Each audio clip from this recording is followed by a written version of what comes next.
নমস্কাৰ এইবাৰ ছাত্ৰ ছাত্ৰীসকল আমি 6.2 অনুশীলনীৰ 3 নম্বৰ প্ৰশ্নটো কি ধৰণে প্ৰমাণ কৰিব লাগে সেইটো আলোচনা কৰিম। সোৱা প্ৰশ্নত দিছে 6.18 যেটো চিত্ৰ আছে সেই চিত্ৰত LM CB ৰ সমান্তৰাল আৰু LN CD ৰ সমান্তৰাল। চিত্ৰটো এই ধৰণে আছে, এটা চতুৰ্ভুজ গঠন হৈ আছে ABCD য'ত LM বাহুডাল CB লগত সমান্তৰাল আৰু LN ডাল CD লগত সমান্তৰাল। এতিয়া আমি প্ৰমাণ কৰিব লাগে যে AM by AB is equal AN by AD, মানে AM আৰু AB ৰ অনুপাত AN আৰু AD ৰ অনুপাতৰ লগত সমান বুলি আমি প্ৰমাণ কৰিব লাগে। গতিকে এই কথাখিনিকে তোমালোকে বিশেষ সূত্ৰ ৰূপে প্ৰথমে প্ৰশ্নৰ পৰা লিখি ল'বা যে কি দিয়া আছে, কি প্ৰমাণ কৰিব লাগে। তাৰ পিছত আমি আহিছো প্ৰমাণলৈ। এটা প্ৰমাণত আমি এই চিত্ৰটোত মাজৰ AC ৰেখাখণ্ডডালক ভূমি হিচাপে লৈ দুটা ত্ৰিভুজ গঠন হৈ আছে, এটা ABC ত্ৰিভুজ আৰু এটা ADC ত্ৰিভুজ। গতিকে এই ত্ৰিভুজ দুটাৰ ক্ষেত্ৰত আমি চাব লাগিব যে কি হৈছে। এতিয়া চোৱা ABC ত্ৰিভুজটোৰ ক্ষেত্ৰত আমি পাইছো LM ডাল CB ৰ লগত সমান্তৰাল। তেতিয়াহ'লে আমি ABC ত্ৰিভুজৰ পৰা LM সমান্তৰাল CB যদি লিখো তেন্তে থেলছৰ উপপাদ্য মতে আমি পাম AM by MB is equal AL by LC, কাৰণ থেলছৰ উপপাদ্যটোৰ মতে যদি ত্ৰিভুজ এটাৰ দুটা বাহু সংযোগী ৰেখাখণ্ড এডাল তৃতীয় বাহুৰ সমান্তৰাল হয় তেন্তে সেই ৰেখাখণ্ডডালে সেই বাহু দুটাক সমান অনুপাতত বিভক্ত কৰে, অৰ্থাৎ AM আৰু MB ৰ অনুপাত AL আৰু LC ৰ অনুপাতৰ লগত সমান।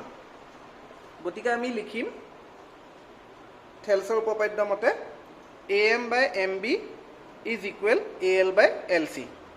এইটোক আমি এতিয়া 1 নং সমীকৰণ বুলি ধৰিলো। ঠিক তেনেকৈ আকৌ তলৰ ADC ত্ৰিভুজটোৰ ভিতৰতো LN ডাল CD ৰ লগত সমান্তৰাল। গতিকে থেলছৰ উপপাদ্য মতে আমি পাম AN আৰু ND ৰ অনুপাত AL আৰু LC ৰ অনুপাতৰ লগত সমান, অৰ্থাৎ AN by ND is equal AL by LC। গতিকে আমি LM CD ৰ লগত সমান্তৰাল হোৱাৰ বাবে লিখিব পাৰো থেলছৰ উপপাদ্য মতে AN by ND is equal AL by LC। এইটো আমি 2 নং সমীকৰণ ধৰিলো। এতিয়া 1 আৰু 2 দুইটা সমীকৰণৰ পৰা আমি কি পাওঁ চোৱা, AM by MB আৰু AN by ND এই অনুপাত দুটা প্ৰত্যেকেই AL by LC অনুপাতটোৰ লগত সমান। গতিকে আমি এই অনুপাত দুটা পৰস্পৰ সমান লিখিব পাৰিম। গতিকে সমীকৰণ 1 আৰু 2 ৰ পৰা আমি এতিয়া পাওঁ বুলি লিখিব পাৰো AM by MB is equal AN by ND। তাৰ পিছত দুইটা পক্ষৰে আমি ভগ্নাংশ কেইটা যদি প্ৰতিক্ৰম কৰি দিও তেতিয়াহ'লে MB by AM is equal ND by AN লিখিব পাৰিম। ব্ৰেকেটত এনেকৈ লিখি থবা দুই পক্ষৰ প্ৰতিক্ৰম লৈ বা প্ৰতিক্ৰম কৰি। এতিয়া এই প্ৰতিক্ৰম কেইটাৰ প্ৰত্যেকৰে লগত যদি আমি 1 এটা প্লাছ কৰি দিও তেতিয়াহ'লে এই ধৰণে পাম।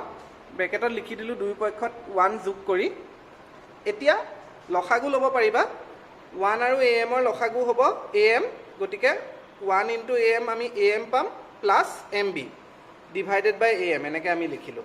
এইফালেও ঠিক তেনেকৈ AN লসাগু লোৱাৰ বাবে ওপৰত পাম 1 into AN কৰি পেলাই AN plus ND divided by AN।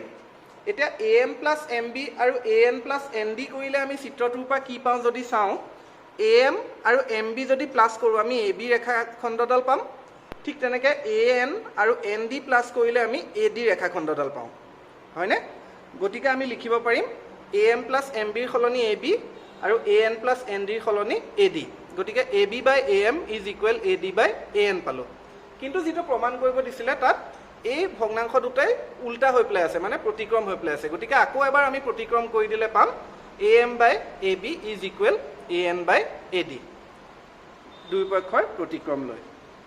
গতিকে এনেকৈ তোমালোকে এই অনুপাত দুটা যে সমান হয় সেই জ্যামিতিটোৰ প্ৰমাণটো কৰিব পাৰা। আশা কৰিছোঁ ভিডিঅ'টো বুজিব পাৰিছা সকলোৱে। পৰৱৰ্তী ভিডিঅ'ত আমি ইয়াৰ পিছৰ 4 নম্বৰ প্ৰশ্নটো কি ধৰণে প্ৰমাণ কৰিব লাগে সেই বিষয়ে আলোচনা কৰিম। এই ভিডিঅ'টোত ইমানতে সামৰিলোঁ। নমস্কাৰ আৰু ধন্যবাদ।